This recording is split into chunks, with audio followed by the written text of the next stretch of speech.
Let's go ahead and let's do the Pledge of Allegiance of prayer, and then we'll go into our proclamation. Today, we are honored to have Technical Specialist 2 Thomas Boyd with the county's IT department leading us in our Pledge of Allegiance. Sergeant Boyd is a United States Marine Corps veteran. He served from January 5 of 2010 through August 15th of 2014. Sergeant Boyd's first deployment was in Afghanistan and was from August 2011 to September 2012 with the 5th Marine Regiment. His second employment was from September 2013 to April 2014 with the Unit Logistics Command Forward. Wow. Senator Boyd's original unit is the 1st Marine Division Headquarters, Battalion Communications Company Maintenance Platoon. Sergeant, thank you so much for your service. Thank you for your support, all of you.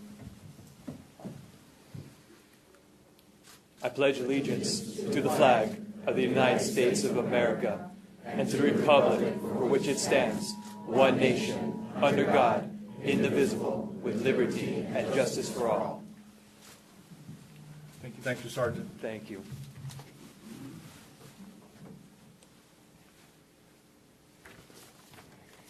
Let us pray. Heavenly Father, we give thanks for the democracy alive in our country and for the freedom to worship you.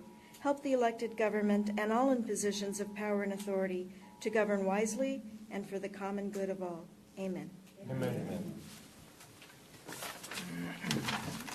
Okay, we have a proclamation. Yes, sir. Good morning, Judge, Commissioners. Julia Sullivan, Public Affairs Director for representing District Attorney Ricardo Rodriguez Jr. Item 5A is a proclamation declaring October 2019 as Domestic Violence Awareness Month. If I can ask Mr. Rodriguez, Sheriff, and all those who are here for to come on up and join us. Whereas the crime of domestic violence violates an individual's privacy and dignity, security and humanity due to systematic use of physical, emotional, sexual, psychological, and economic control. Domestic violence extends to the abuse of children and the elderly. And whereas problems of domestic violence are not confined to any group or groups of people, but cut across all economic, racial, and societal barriers, and are supported by societal indifferences. And whereas the impact of domestic violence is wide-ranging, directly affecting individuals and society as a whole here in this community and throughout the United States and in the world.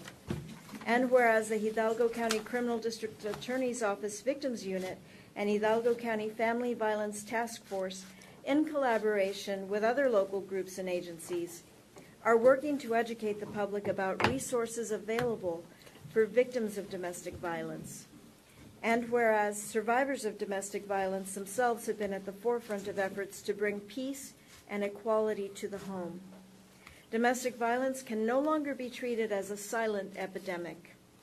Now therefore be it resolved that the Hidalgo County Commissioners Court hereby proclaims the month of October 2019 as Domestic Violence Awareness Month and urges all citizens to actively participate in scheduled activities and programs to work toward eradicating domestic violence, improving victim safety, and holding perpetrators of domestic abuse accountable for their actions against individual victims and our society as a whole. Presented this 3rd day of October 2019. So moved. Second. All those in favor say aye. Aye. Opposed? Motion carries.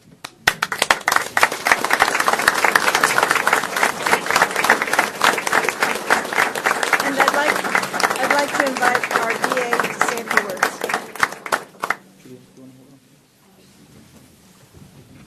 Good morning, Judge, Commissioners. Again, thank you for your continued support, especially during this month and throughout the year.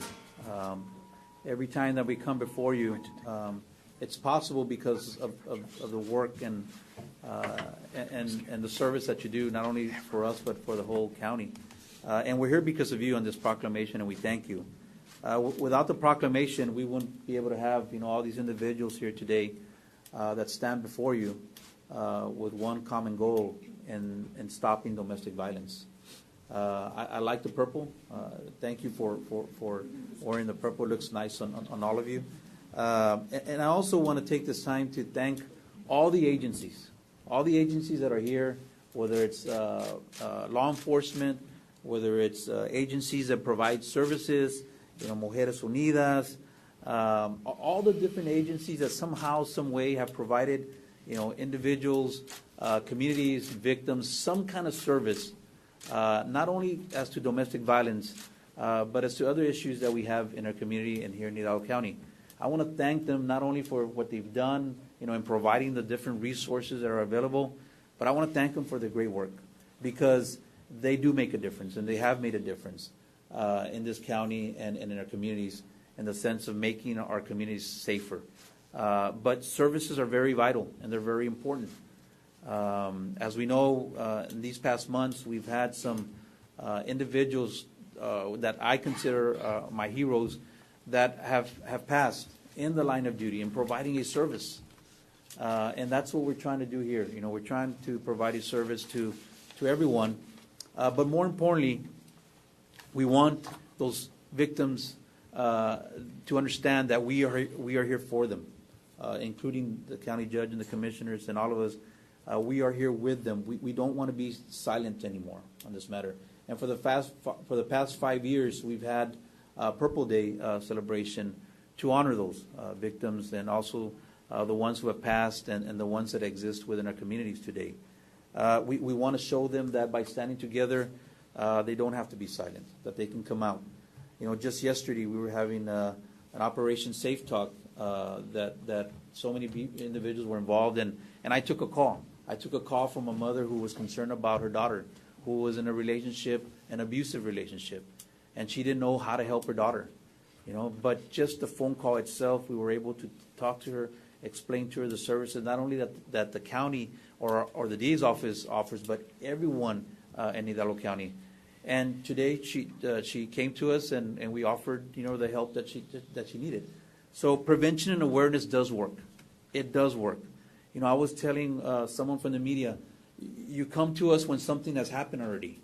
Why aren't you here with us to prevent and give that awareness to everyone and tell them what is out there to try to avoid from something happening? And I have to say that most of the media, the majority of the media, have been involved, and they have helped us. But it's those situations where everyone has come together to be able to tell everyone that we are here for them. We're not going to back down. Obviously, we have individuals from our office as well, from the district attorney's office, and the prosecution will do the best that we can to make sure that there's justice for the individuals.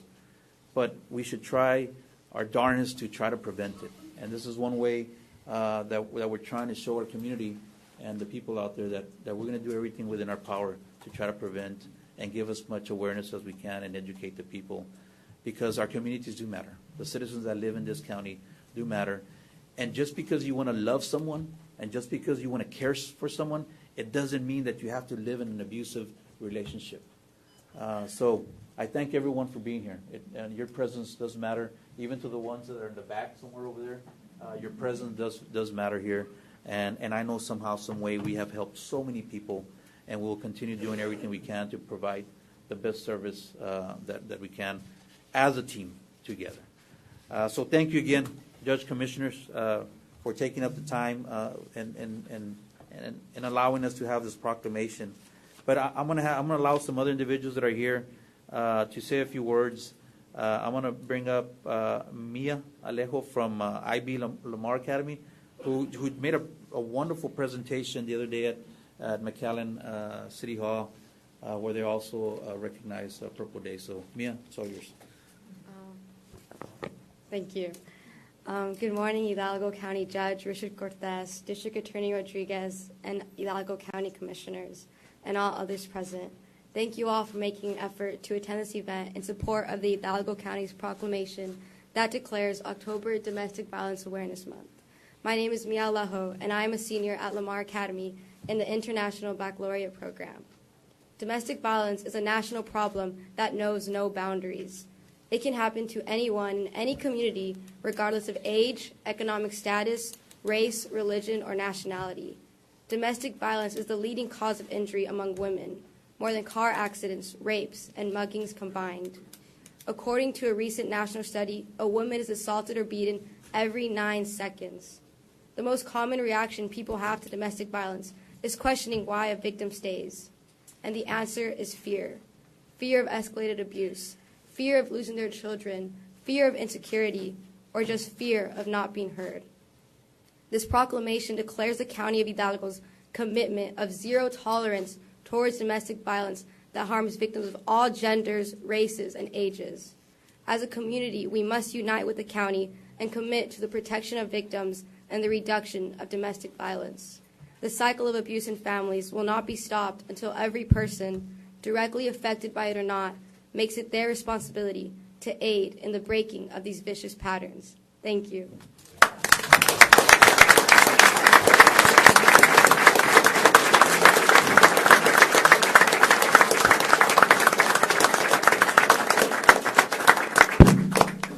So we know where Mia stands on the beautiful word. Yeah, thank you for that beautiful message. Also, an individual who needs no introduction, who has done so much for our communities for so many years. Estela from Mujeres Unidas. I want to give her the opportunity to say a few words as well. Thank you. Buenos dias. Today's a good day for me. Today's my birthday.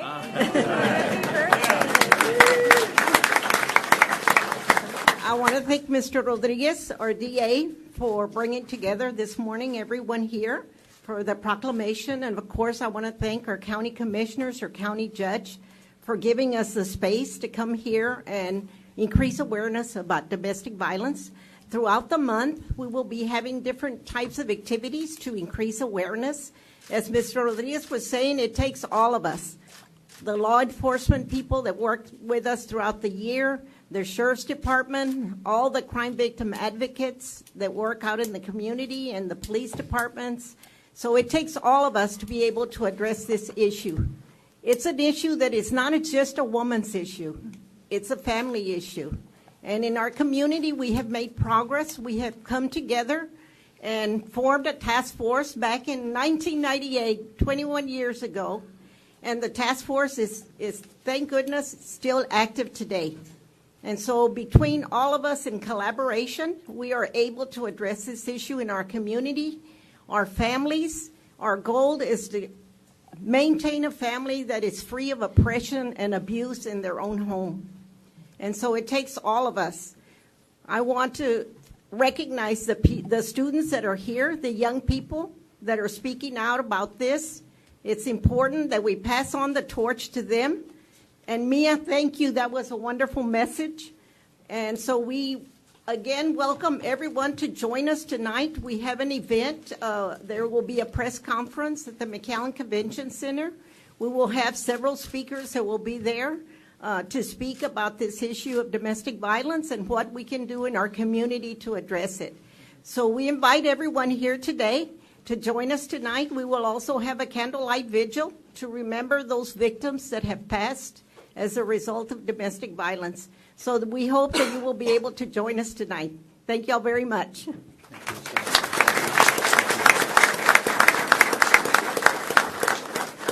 And speaking of the Hidalgo Family Violence Task Force, we also have Marisa Cano, who's the co-chair.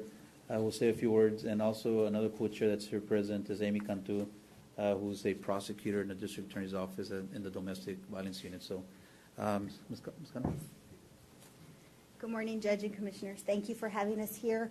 On behalf of the Hidalgo County Family Violence Task Force, we'd like to say thank you for giving us the opportunity today to come and share our goal and our vision with you on decreasing and spreading awareness on domestic violence. Speaking as a survivor, this brings joy to my heart because 25 years ago, this did not happen. And so on behalf of all the survivors here this morning, I'm sure there's several, and I won't ask anyone to raise their hand, but I'm sure there's several survivors. I'm sure there's lots of people here going through domestic violence or family violence in general. One thing that I'd like to make, just as Stella was saying, this is not just a female issue. This is a male issue. This is, it's important for us to take a stand and encourage young males and males to speak out against sexual assault and domestic violence and family violence. You're just as important as any female is. And the children also to speak out for violence in their homes. That's the goal of the task force, and we're working very hard to make that message clear.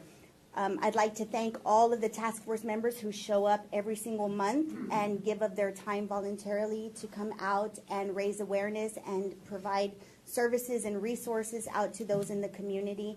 On behalf of Amy as well, thank you so much for all of your dedication, Cecilia and Estela from the Mujeres Unidas, and all of the law enforcement that comes on a monthly basis. Thank you so much to Mr. Rodriguez for all of your help, and especially Ms. Rosie Martinez. Thank you very much again. Have a great day.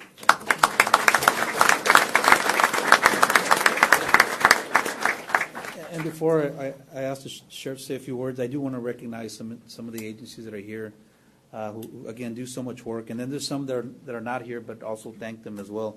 We have obviously a lot of individuals from the DA's office. We have Mujeres Unidas. We have Chief Rivera from West Local PD. We have IB Lamar Academy as well. The probation department. We have Gaitan from Precinct 4, Constable Gaitan. We have our HIDA task force. We have also, obviously, the sheriff's office. We have Precinct 3, Mr. Gallardo as well. Mission PD, Chief Dominguez, thank you again for being here. La Jolla ISD Chief Gonzalez, DPS. Judge Fonseca is also here present with us. Chief Flores from Alton PD. FAR PD Chief Luengo. Court of Appeals, also Court of Appeals Judge, I'm not sure which one here, but they're here as well. Catholic Charities. DHR, Precinct 2, Constable Cantu as well, and BCFS, Health Human Services, Family Violence Task Force, Fuerza del Valle, TRLA, and also the Veterans Affairs. And if I missed out and left anyone out, please excuse me for that. But thank you again for being here and for everything that you do. I'm going to have the sheriff see if you want to say a few words. Morning, Judge, Commissioners. Morning. I'm so glad I didn't have to follow Mia. But I want to echo the words of our district attorney, and of course, beautiful words that and information that Mia just gave you all. Also want to thank you for your support in the Hidalgo County Sheriff's Office. Last year, I came before you to ask to apply for a VAWA grant, Violence Against Women Act. We got that grant awarded. That allowed me to hire 4 deputies and 1 victims liaison. It took a while to get the deputies trained up. They got to work, and I can tell you that the program that we implemented, which was the domestic abuse deterrence team, made up of those individuals I just said.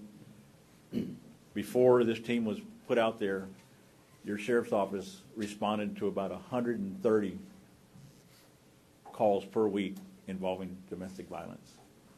And because of the great work that this team has done, what they do is they follow up every one of those calls. They follow up on a visit to those families to find out what the underlying problem is and try to get them some help. Or try again to get enough evidence for a successful prosecution. And so far, we've been able to lower those stats to about 100 calls per week, so a good 24% reduction. So it's working. Thank you all for your support. I want to thank the district attorney for his leadership, and again, for all this team that's back here. It's very, very important.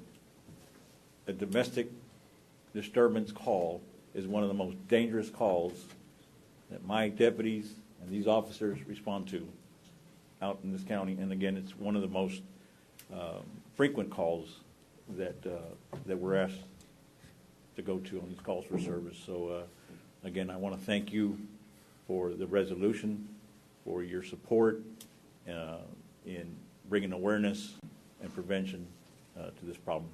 Thank you. Sure.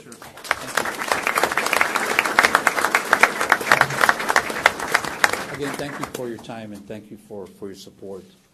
We would like to invite the community, the public, to join us at the McAllen Convention Center today at 6 to celebrate Purple Day and celebrate, obviously, those that are survivors of domestic violence and, of course, unfortunately, those that have passed as well, and also to support Mujeres Unidas in their candlelight vigil right after the press conference that we'll have at 6 o'clock. So thank you again. Thank you for your support, and again, thank you for everyone for being here. God bless all of you. Thank you.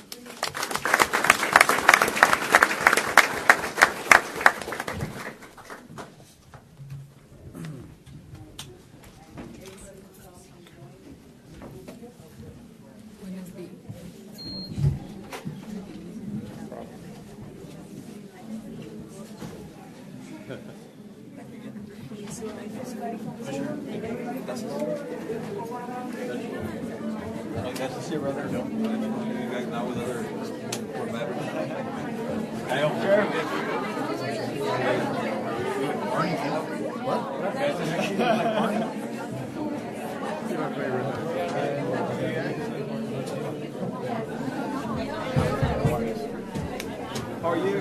Good to see you, boss.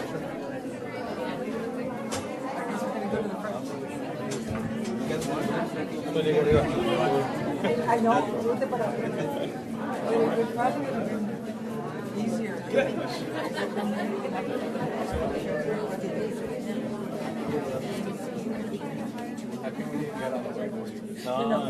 I think they'll tell us to go up front.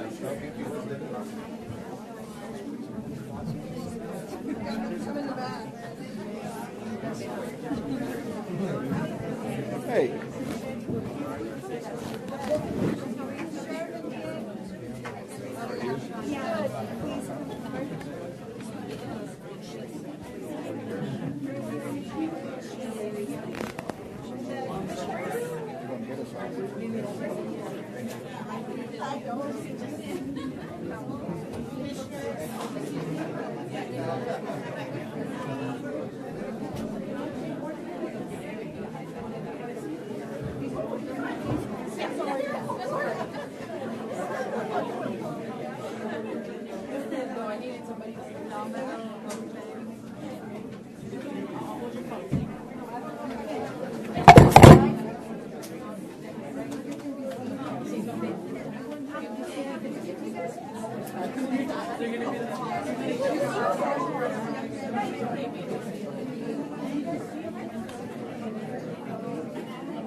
Okay, ready on the count of three?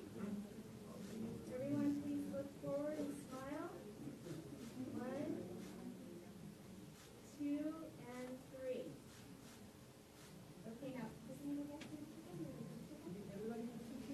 All right. We're good? Thank you.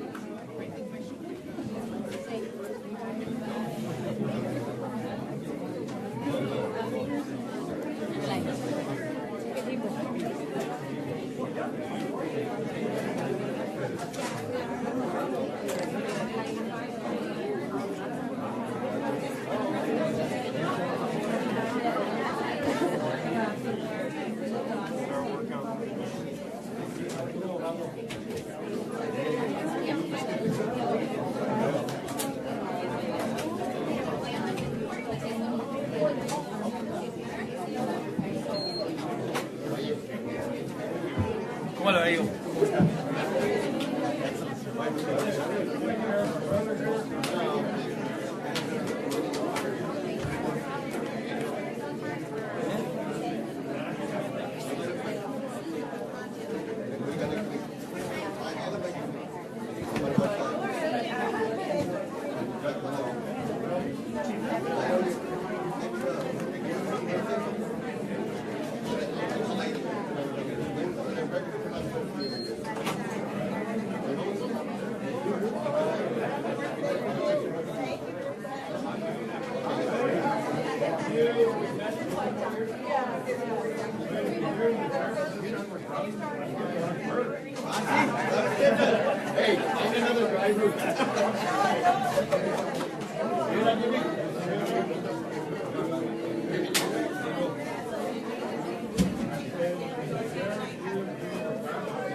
I'm moving the podium. Let me know when it's in a good spot.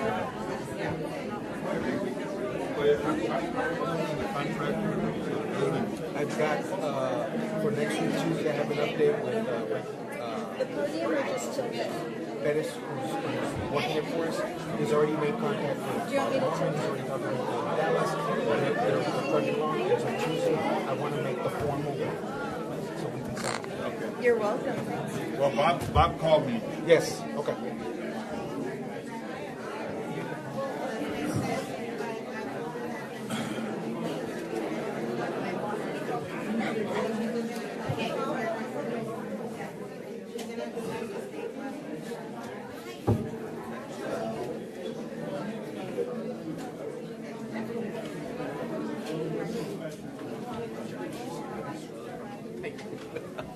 Trying to get out of the way.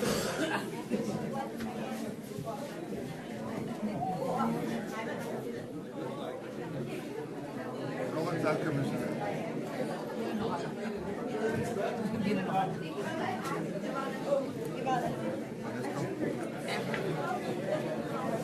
I hit it out. I did a drink, girl. I could hear everything you all saying. See? What do you see? Yeah, Katie just cute. Would you mind standing for the photo? Of course.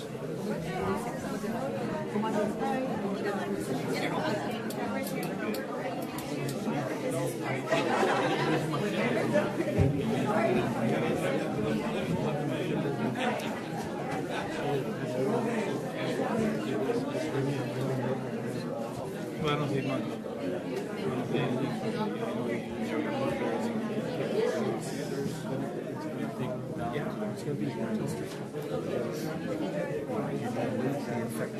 it's almost the same. No, no. Those are mine. Thank you.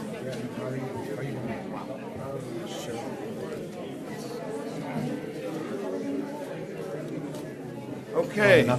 May I have a motion to adjourn the Commissioners Court meeting to return to the workshop? Recess.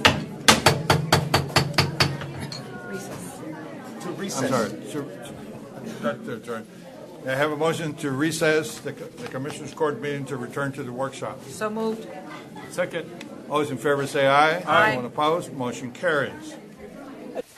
Reconvene the Commissioners Court meeting. Can we just go ahead and go on to this item? Yes, sir. Go ahead, since everybody is fresh. And people are, been here a long time and waiting. Okay. So, we're going to item 9A2. Is that correct?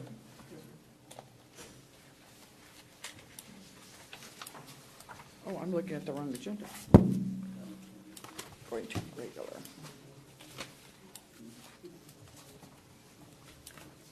Yes. 9A2 is pursuant to the current RFP and direction from Commissioners Court for the project titled as it is posted on the agenda. Well, I don't know if you want to go, oh, it's B. I don't know if you've already had presentations, So do you wish to go to C? Because Sure. you've already had Let's go to C. Let's Okay. go to C. presentations by Mr. Gary Looney, your healthcare group healthcare consultant, for the purpose of Hidalgo County either ranking or awarding the RFP responses in order to proceed to rank, as I said, and/or award the RFP in question, which is TPA services for a self-funded group, including the naming of our selection of the agent or agents. So it would be in this agenda item? Yes. Okay, thank you. Now, are we going to handle them, Mr. Looney? Can you, and Josie, this may come back to you as far as, since there are different components to this, do we do the insurance You need to, program first and you need to include it all together. in as one item. motion? One item, yes. Okay, where are we? We need a recommendation on the We TPA. are in item A So, to C, presentation by Mr. Gary Looney. So I make my recommendation and then answer questions We'll make your recommendation based on what you guys have been doing for the last. for the 4 last 6 weeks. Yes, 6, whatever. Well, first of all, it's not often that I'm able to make a presentation to a commissioner's court that has such a major discount, I guess, or major reduction in cost. Usually I'm trying to get more money. But in this case, it appears that after everything is said and done, we're going to be about $1.7 to $1.8 million this year immediately, savings with our admin fees and our fixed cost. And then potentially at the end of the year, we have additional credits that we might receive based on the negotiations we've made with some of the PBM processes. So I have, questions I had for, I guess, for the workshop and for the committee meetings that we've had with the chiefs and everybody else that was involved, is we've got a projection of claims that's going to be less than what our claims were in the previous year. So I asked, how are we getting this? What's happening in this economy right now? What's happening that is going to change, that's going to cause us to, one, maybe reduce the trend of the medical trend, and what's been happening there? Well, what's been happening, you've heard this morning, you've had 3 different people say that there's going to be a greater involvement, greater data utilization. There's going to be a much more intense attention, I guess, to the individual as far as their disease management, as far as their case management are concerned, and getting more and more involvement in the process of actually being healthier, trying to be a healthier group. So that is one of the emphases that each of them is making, is getting the person that has a manageable illness, getting them into the care and treatment pattern that will reduce the cost overall. The other area that we've had a great deal of cost improvement in is our prescription benefit program. Every one of the carriers has requested that we change our formulary and to reduce the formulary by certain medications and increase the copay, or not potentially increase copays, but potentially increase our savings due to the fixed cost of the plan itself. So in taking that in consideration, in the past, we've had questions about whether we get 100% of our rebates or whether we get a portion of them, or what is the amount of the rebate that we're getting.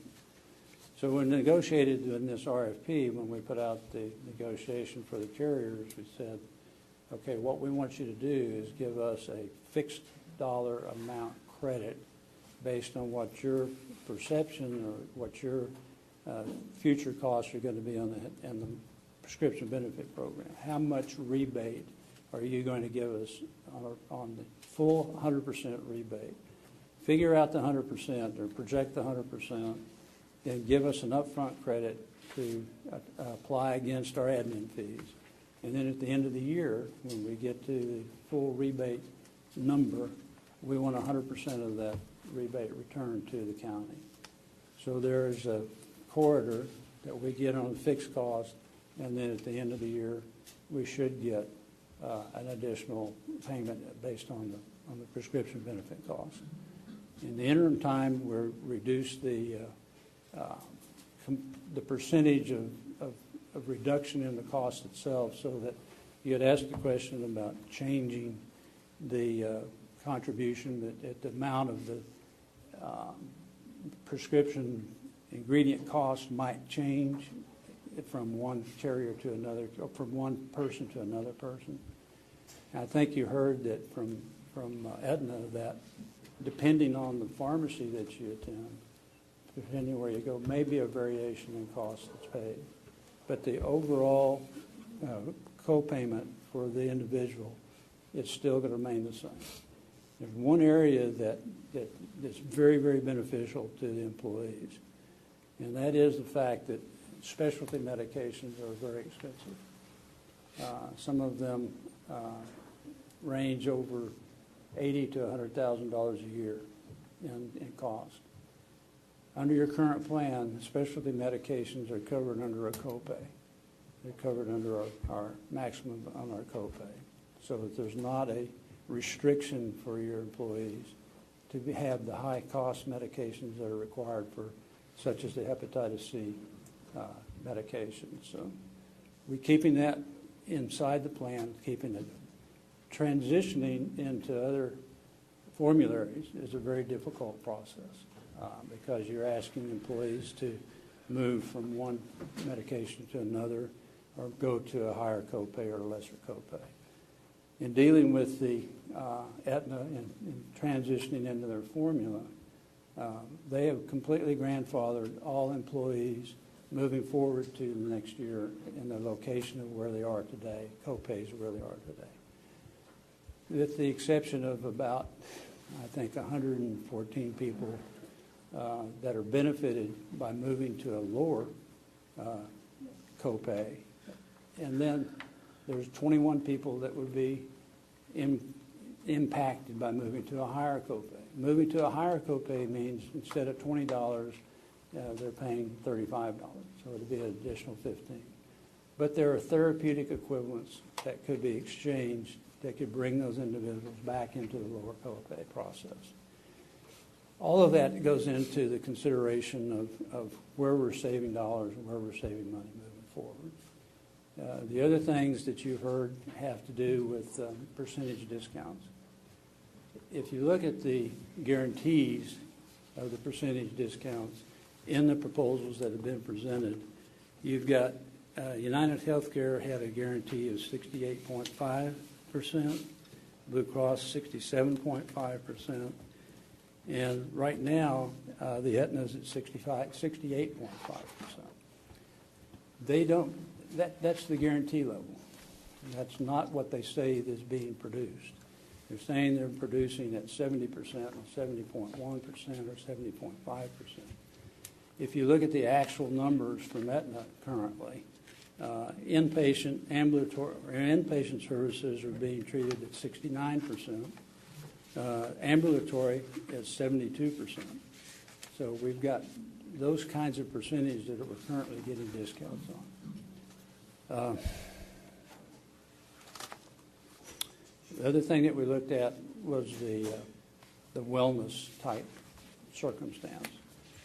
Very important, and if we can, again, we're more actively involved in getting the patient directed to the proper care position as quickly as possible. A lot of that is coordinating in that wellness concept. Early identification of the potential. To give you a circumstance, we've got a population of males from the ages of 25 to 44 that constitute about 26% of the total population. Of that, they're 13% of the total claims. Well, if you take that from 45 or 46 to 65, you get the same percentage of employees in that area, but they constitute over 28% of the claims. So you've got a male population that we need to get involved with their health care. We need to get them moving forward, get them to get them to the doctor and get a basic baseline done, and then go from there. So, a lot of time spent by your employees. A lot. I have to give credibility again to the staff.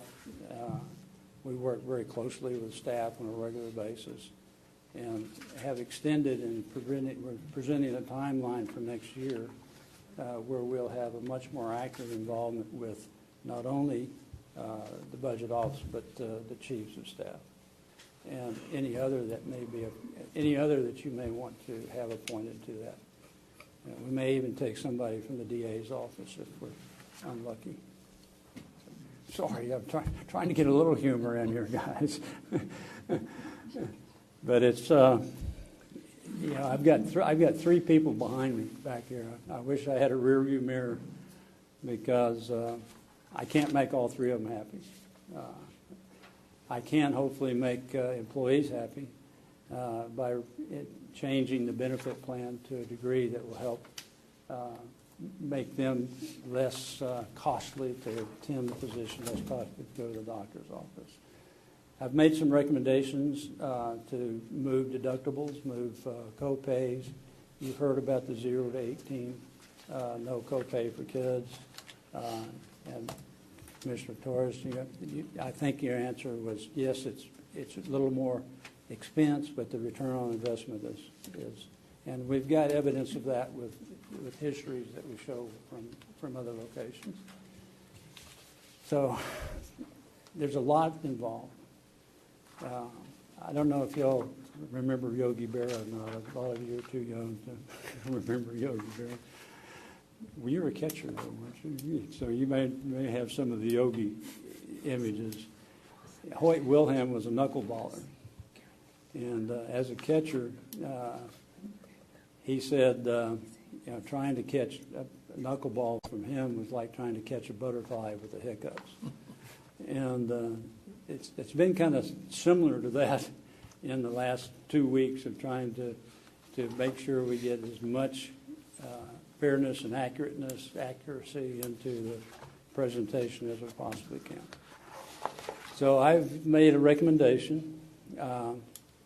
My recommendation is to renew with Aetna, to do the stop-loss insurance with Aetna, and then allow me to go ahead and continue getting the best and final offer for the group term life insurance, and then bring back to the court recommendations and discussions on the employee assistance plan. The EAP plan was kind of tacked on to try to get a kind of a market survey. Once we got that information back, it has critical issues that the county may have to deal with as far as making changes in the manner in which people are treated as employees. Basically a managerial process that we need to discuss in open court before making decisions about that. So, Mr. Looney, if you could, 3 to 5 of the main factors that you considered, and I'm sure one of them is pricing, if you can talk about pricing, and then what else you considered, because it's not all about pricing, but what else did you all consider? There's 4 major things I looked at. One is fixed cost. Where are we in the fixed cost, and how can we generate better fixed? And through the bid process, the competitors, as you heard, are throwing big money at trying to lower that fixed cost to the point where it induced the county to work with them. That money didn't go through to the second year. So I looked at not only first year, but tried to get a handle on what the second year costs were. And in both cases, the Aetna was the lower cost in that fixed cost area. The other area I looked at was in the prescription benefit and the potential transition from one formulary to another formulary. Originally, the primary formularies that were presented were very disruptive, with the exception of the Aetna. I've since negotiated with them, with the other carriers, to have different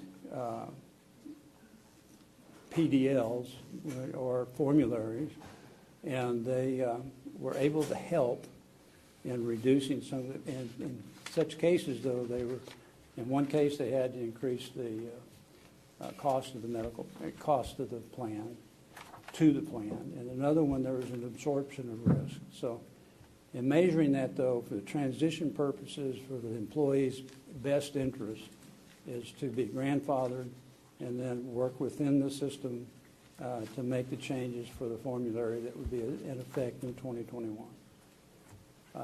The other thing is the wellness type program. We looked pretty closely at the wellness program, and we find that the biggest problem that we've got is the education of the employee as to what is available.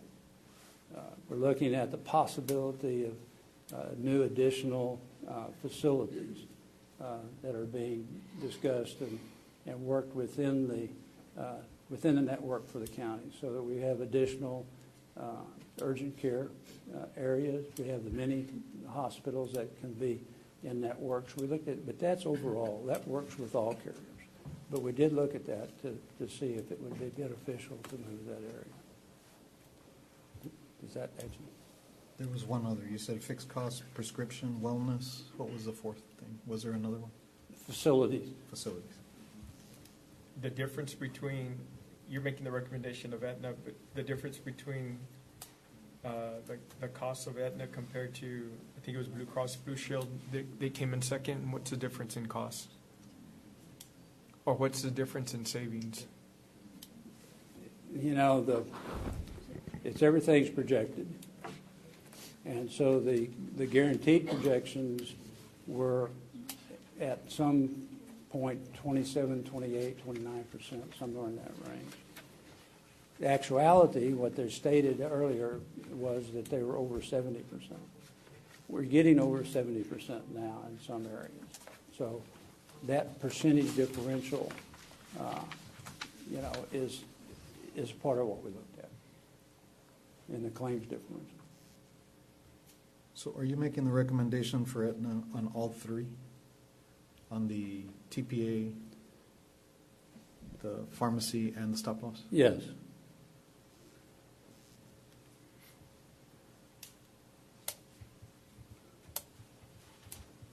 Don't anybody make a motion or anything, because we need to figure out the agents, but, so I guess continue to ask questions about the TPA.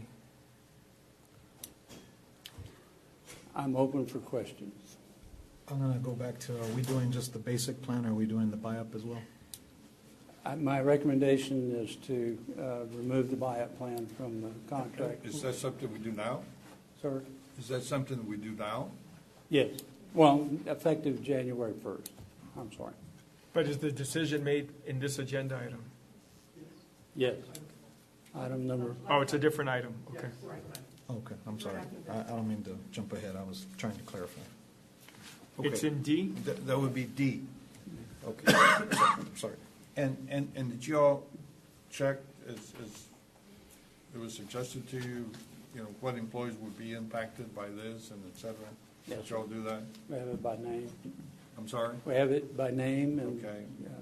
Did you notify them at all, or? we will if the Okay. change is made. So this would be a surprise? It would be in effect in January. Actually, You give 90 it's days. It's the next item. We can't really talk about it until you get to that. I'm sorry. Okay. I'm sorry, I don't know where we are in the agenda. Okay. So right now, so that we're clear, we're going to make the decision on the TPA and agents. And stop loss. Stop loss. Stop loss. And pharmacy. And pharmaceutical. And pharmacy. Right. Do you have an opinion on whether you choose one agent or multiple agents? And is there, at some point, if you say multiple agents, is there too many? What is the practice that organizations of our size use? Typically, what I see is an RFQ that's put out to select an agent. No, that's not my question. Okay. To answer the question, I would put a maximum of 2. If one was unavailable, the other one would be. Both of them train for education purposes, and I would have to have regular contact with them to make sure that if they were the proper person to deal with. Because sometimes when you choose an agent, you're not really choosing that person, you're choosing their staff, you're choosing people that work for them. So you want to know that they have sufficient staff to manage and to handle the visits, the on-site visits, things of that sort.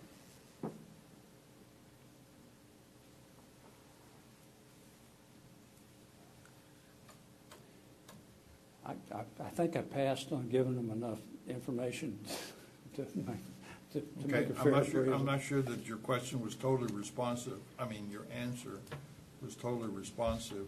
2 agents, I think, would be max. My opinion. Okay. Anyone else? So now, do you have a motion? Sure. Hold on one second.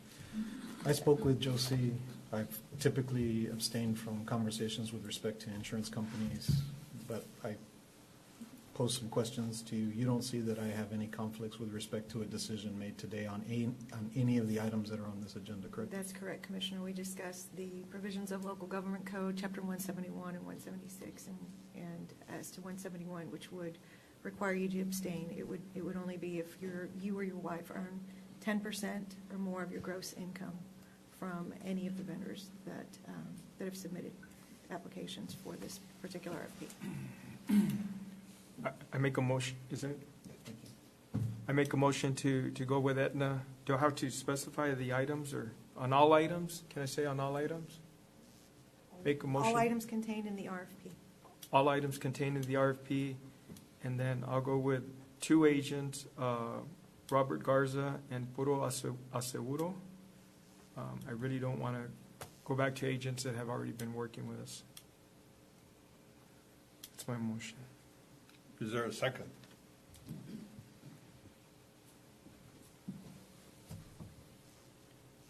Sorry, I need to go back. Yesterday, there was not a 10% issue. That's what Chapter 171 reads, Commissioner. As to the business relationship, it looks at a percentage of your income. Rose? No, I understand that, but it's only on the selected vendor, right? Right. And does it contemplate the agents as well? I just want to know if I can participate or not. So Chapter 171 looks at whether or not you have a substantial interest in a business entity, and the statute reads, if the person owns 10% Owns? voting stock or shares of the business, or owns 10% or more, or 15,000 or more of the fair market value of the business or property, or you have funds received from that person or business entity that exceed 10% of your gross income for the previous year. For the previous calendar year? Previous year, yes.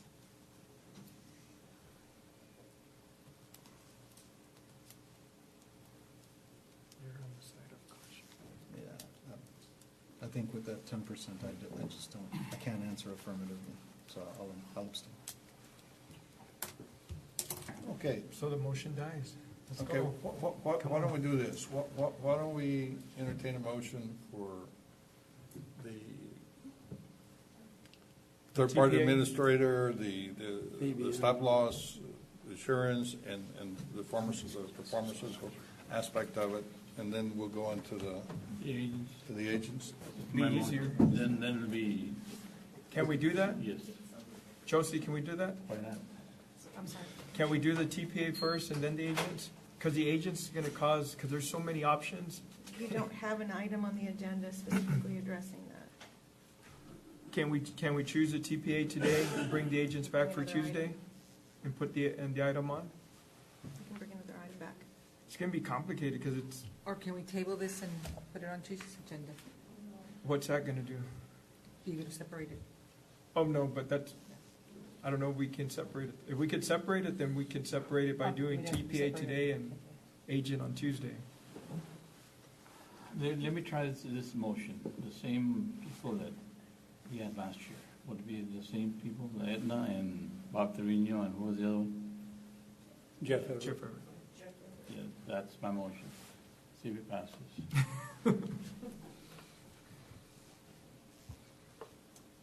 doesn't- We have a motion, is there a second? Commish? Want to try it? Well, motion okay. dies for a lack of second. Is there another motion? All right. But Okay, I'll make a motion for Aetna with Robert J. Garza and Bob Trevino. Second. Yes, third. No, I will. Okay. We have a motion and a second for Edna and the two agents. Robert? Bob and Roy Garza. Robert J. Garza, Okay? or R.J. Any- Garza. Any further discussion? All those in favor say aye. Aye. Anyone opposed? Motion carried. Okay? Thank you. for Great your job, patience. Thank you for your patience. Oh, no. And he's going to do item D. Just so then we'll bring back the agents then on Tuesday as a separate. No, we did it. we We did just it. did it. I already got confused. I was thinking about item 4. I didn't think about that. Okay? Item 4, discussion, consideration, and approval to set calendar year 2020 health insurance plan changes and premiums. Judge, on the packet that y'all received from Mr. Looney on the recommendation on tab 3, there's some items for plan changes for 2020, which would include reducing the annual deductible from $1,350 to $1,000. It would reduce the co-insurance percentage on the basic plan from 70-30 to 80-20, which is 80-20 is the same co-insurance on the buy-up. So basically, we're increasing that to the buy-up level, which is one of the reasons why we're also recommending later on to eliminate that buy-up option. And then also on the co-pays, we would change the co-pay on the primary care physician from $40 to $25, and on specialty care from $50 to $40. So we'll be recommending those changes. And then also for diabetic maintenance to have zero copay on diabetic maintenance medications. It's awesome. So those would be some of the plan changes that we would want. Again, there was a question regarding the notification of employees. As I mentioned, there was less than 200 employees that were on the buy-up plan that we're requesting to eliminate.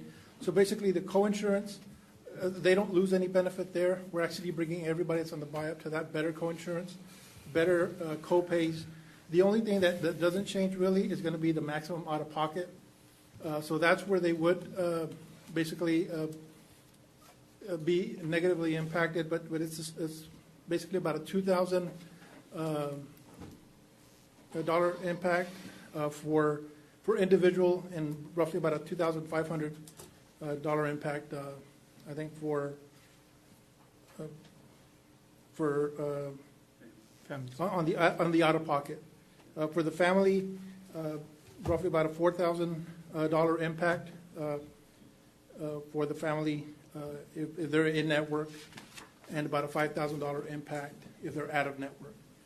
So that's basically the only impact. Again, they would have lower co-pays, they would have a lower deductible,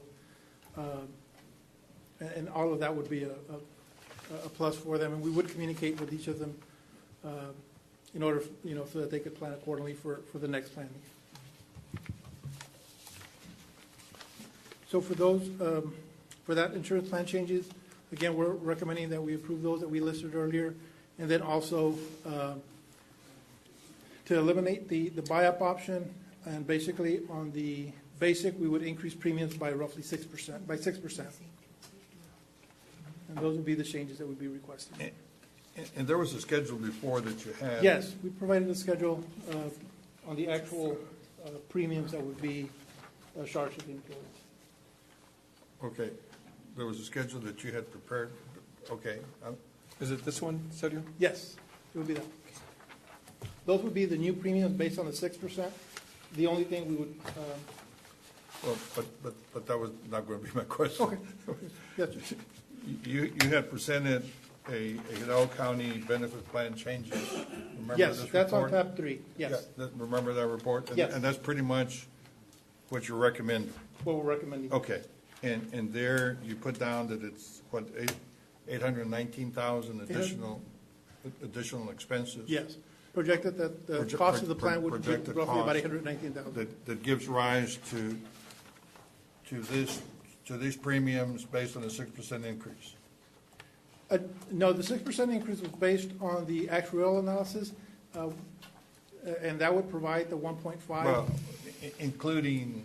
Yes. Everything. Correct. Goes into there. Yes, Judge. Okay. But we're making up $1.7 million savings in this year's deal as compared to the other, so we're still. That $1.7 million is hard dollars. Yeah. And we've got additional credits that come forward to help. Okay. reduce the cost. All right. So we're not doing the buyout, right? We're not offering the buyout? No, they're suggesting that we do away with the buyout plan. It's skewed very. Yes. Yeah, it's skewed. It's skewed very badly, you know. I really like the idea of, because I've heard from my employees that, their $40 copay was quite a bit, so bringing it down to 25, I think is great. I like that a lot. Agree. Hey. I make a motion to approve it. Yes, Sorry. yes, What no, was this? no, I make a motion to approve the changes. Is there a second? Second. Any further discussion? All I'm gonna say is, hey, it was a lot of work, but we made progress, and I think all Tremendous. Yes. absolutely. I think we definitely have a better plan for the employees for Absolutely, next year. absolutely. I hope everybody knows that. So we Judge, have a plan to approve. Yes, All those so in hold- favor say aye. Aye. Anyone opposed? Motion carried. then I'll continue my abstention. Thank you. Thank you, Judge. Commissioners. Judge, with the court's permission, may we go to item 6B? Okay. 6B is discussion, consideration, action on memorandum of understanding between Hidalgo County and Doctors Hospital at Renaissance to participate in the 6th Annual Veterans Health Education and Benefits Fair to be held on Saturday, October 19th from 9 a.m. to 1 p.m. This is a participation that we have, or an event that we've participated in the past. We have Mr. Tupper at the podium, and we have our Chief BSO, Mr. Rodriguez, and we do also have a representative from CSA with respect to services through CSA via Bravo Zulu. So, Mr. Tupper? Yes, good morning, Judge, Commissioners. Appreciate the opportunity to be here. I think there's two issues. One is the memorandum of understanding. We've reviewed that through the legal office at DHR. I am a senior consultant over there. I think it's because I look older than everybody else over there. But the reality of it is that we're very fortunate to have the county's support for this Veterans Health Program. Felix and I have put this thing on ourselves for the last 6 years, and having the county behind it for your resources is enormous. There's no financial obligation on the part of the county or on the part of the hospital. The way it works at the hospital is I'm the executive director for the foundation there, the Renaissance Care Foundation. They've put up $2,500. The hospital has put up $3,500 to help get the word out. As you know, the media cost is pretty heavy. But something like this makes a lot of sense. We do quite a bit of screening through the DHR. For example, the Transplant Institute this year is going to be doing liver scans. We also have the lab services. We have the urgent care people are going to be there. All the services that the hospital does is going to be made known to the veterans as they come in.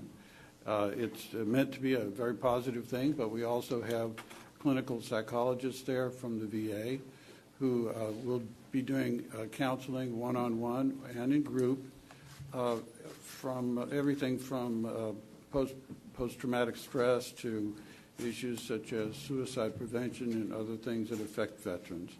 So it's a very positive kind of thing. Felix, did you want to say a few words, or go ahead? I can't add much to what you've already said, Ron. Judge, commissioners, thank you again for the continued support that you've shown to our community of veterans here. This Hidalgo County has been in the forefront in promoting veterans issues and health care and benefits that we are entitled to and that we have earned with blood, sweat, and tears. Hidalgo County, again, has been the leader in anything veterans related. This is where the push for quality and timely health care began, right here with Hidalgo County. The surrounding counties have emulated what we do, and they look to doing the same now once we have this the 6th annual Veterans Health Education Benefits Fair. I know that the governor has also looked at what we've been doing, and at one point he did express at Doctors Hospital Renaissance, an event that he was there at, he said that he looks to what we're doing here, and he wants to see that this is going to be the model that the state of Texas wants to follow. What we do here is what we should be doing, what the state of Texas should be doing elsewhere as well. To that end, the majority of the veterans that do attend this event here have been our Hidalgo County veterans, as well as veterans from the surrounding counties. This is, again, like I said, Hidalgo County does it right, thanks to you all up there. And we do have a representative from CSA, just real quickly with respect to the services that are afforded through CSA through Bravo Zulu. Absolutely, and thank you, Mr. Guerra, for bringing that up to me. Hidalgo County Veteran Services is not the only department that's involved here. We do have the Community Service Agency, the Bravo Zulu Project, that has just been awarded $300,000 grant from the Texas Veterans Commission as well. The county departments that will be involved in this effort as stakeholders are the Health Department as well. We also have the Tax Assessor Collector Department. They do have the license plates that they provide to veterans at discounted rates. The Hidalgo County Clerk's Office as well. They don't just register the veterans DD 214s, but they also provide discounted rates for filing of documents on behalf of veterans. So yes, we do a lot Hidalgo County does a lot for our veterans as well. All right, so, yes, thank you, Mr. Guerra. So, ma'am, do you have anything to say on behalf of Mr. Hyman? Yes, please. Good morning, Judge Cortez, Commissioners. I am Denise Ramirez from Hidalgo County Community Service Agency. I am the eligibility worker for Bravo Zulu program. I am the one that assists the veterans, and I assist the client when they come in. As of today, I have seen over 265 veterans, and we're still moving on forward. And I want to thank you for the memorandum of understanding. Thank you. Thank you. Thank you for your service. Thank you. Okay. Motion to approve the memorandum of understanding. Second. All those in favor say aye. Aye. Anyone opposed? Motion carries. Thank you, gentlemen, very much. Thank you. Thank you. Judge Commissioners, our next item would be appointment of member to the Tropical Texas Behavioral Health Board for Precinct 4. Yes, my appointee would be Saul Garcia from McAllen, Texas. Second.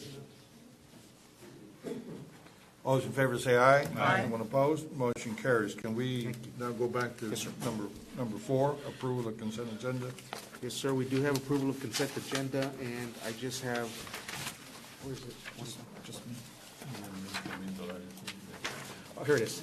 I'd like to take out of order consent agenda item 7A, 1 and 2, 8C, and 8D.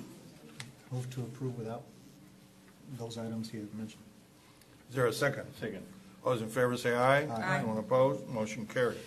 Consent agenda item 8C, we're just going to do a correction. The correct amount for the invoice is, for 19-105, is $40,319.50. Motion? Move for approval. Is there a second? Second.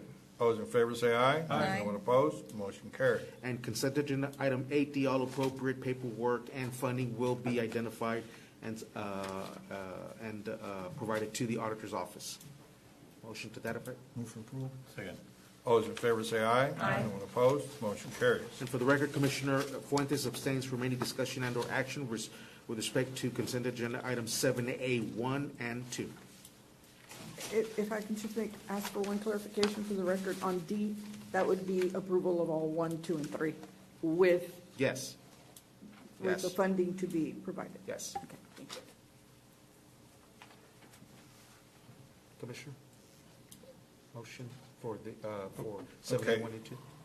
Motion approved. Is there a second? Second. All those in favor say aye. Aye. Anyone opposed? Motion carries. Let the record show that Commissioner Fuentes abstained from voting on those items. Thank you. And there is no action under item 6A, 1 and 2 today. Okay. So now we're down to 7A. Yes. Raul, you need to stop working out. You're getting too skinny on me. Well, I need to muscle up now. I lost the fat, right? So, or most of it anyway. Thank you, Judge. Judge Commissioners, Raul Salguero, HR. Item number 7A, requesting waiver of the budget amendment policy for personnel-related amendments for personnel items that are listed. Move for approval. Second. All those in favor say aye. Aye. Anyone opposed? Motion carries. Judge Commissioners, this is for the Veterans Office. Mr. Emilio Los Santos retired in July, and we've only had 3 officers in that office since then. We have recently filled 2 vacancies, so we should be fully staffed starting next week, hopefully. There'll be 5 officers. However, this is a request for 2 temporary positions to create slots, temporary slot 011 and 012, 2 clerk 2s. They have 2 administrative clerical staff that are assigned to that department, and one of them will be out on FMLA for several months, so they're down to 1. So we need the help, the clerical help. So we're asking for approval of 2 temporary positions from now till the end of the year, until the lady returns from FMLA. Subject to funding, this will cost about roughly $13,000 for the remainder of the year. And in the interim, I've provided someone from my office. And we have somebody assigned to assigned assist. from my office to help Right. at the office. Move for approval. Second. All those in favor say aye. Aye. Anyone opposed? Motion carries. Thank you, Judge Commissioners. Good morning, Judge Commissioners. Item 8A, requesting approval for the named participant, which is included in your background, and it's the FAR Boys and Girls Club, to use the Hidalgo County Precinct 2 Indoor Sports Complex, including the parking lot area, during the Hidalgo County Community Wellness Expo events on October 5th and 19th from 8 a.m. to 12 p.m. Move for approval. Second. And just so that y'all know, this is a county wellness initiative that we wanted to starting this Saturday. And what we're doing is we're inviting the public, everybody in the county, to come out and work out. We're going to have 2 workout classes that are body weight exercises, but also we're going to have Zumba and yoga. And we're also going to have a lot of local restaurants, protein shops, meal prep type healthy people, healthy businesses, so that our community can find out where the healthy items are sold, so that they can, maybe choose to use them during the week. But it's basically to get people out there to be involved in wellness. It's also an opportunity for our employees who go out on Saturday to work out at our facility to bring their families. And so, kind of last minute, but we're putting it together, and it should be a good event. Good luck. We have a motion and a second to approve. All those in favor say aye. Aye. Anyone opposed? Motion carries. Thank you. Item 8B, receipt, review, and approval of closing documents for the purchase of a tract of land known as Parcel 2 for the Precinct 2 Las Milpas Road project with authority for the county judge and/or executive officer to sign closing documents. Move approval. Second. All those in favor say aye. Aye. Anyone opposed? Motion carries. Thank you. Thank you. 9A.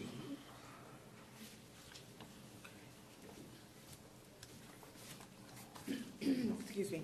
Martha Salazar, Purchasing Department. 9A is ruled to reject the bids received for the project titled Armored Car Services. And we want to do that because we'd like to encourage more participation. Move for approval. Second. All those in favor say aye. Aye. Anyone opposed? Motion carries. We took no action on 2A or 2B. We're going, C and D were addressed. We're going to B, and that is for Precinct 2, approval to rescind action previously taken on 910, agenda item 72164. Which was what? It was to purchase the equipment we're now doing Okay. on item B. Move approval. Second. All those in favor say aye. Aye. Anyone opposed? Motion carries. And B is approval to purchase 2 used 2019 Mack roll-off trucks through the county's membership and participation through the Purchasing Cooperative of America, that's PCA. And this is going to be done through Big D Tractors, LLC. Total price, $320,556.92. But they're not used, are they? Yes. Eddie? Yes. They're used only technically Oh. because they have been previously titled. Oh, okay. Okay, I'm making They have that. no hours. Which qualifies them and qualifies for a better price, But too. they have the warranties and everything. Oh, yes, Yeah, yes. move for approval. Second. All those in favor say aye. Aye. Anyone opposed? Motion carries. Item 2 is acceptance and approval to execute the AIA document on the maximum guaranteed price amendment number 3 for Las Milpas Park Youth Facility under the contract listed, and moved. issue notice to proceed and subject to Second. legal counsel's We have a final motion and a review and second. All those in favor say aye. Aye. Anyone opposed? Motion carries. approval. Guess what? That's it for me. Okay. Do we need- Judge Commissioners, we have no open forum. There is no need to go to closed session. There is no action 12A, 12B. Under item 13, open session, no action 13A. Real estate acquisition, appropriation the same, no action 13B, pending and or potential litigation. There is no need for item 14 or 15. We have adjournment. Well, I don't want to leave yet. There's certainly something. Yes. I don't know. Motion We do to have- adjourn. Okay. We have a motion and a second to adjourn. All those in favor say aye. Aye. Anyone opposed? Motion carries. And we We're do have adjourned. Commissioners Court next week, 9:30, Drainage District, 10 a.m. Commissioners Court on the 8th. She is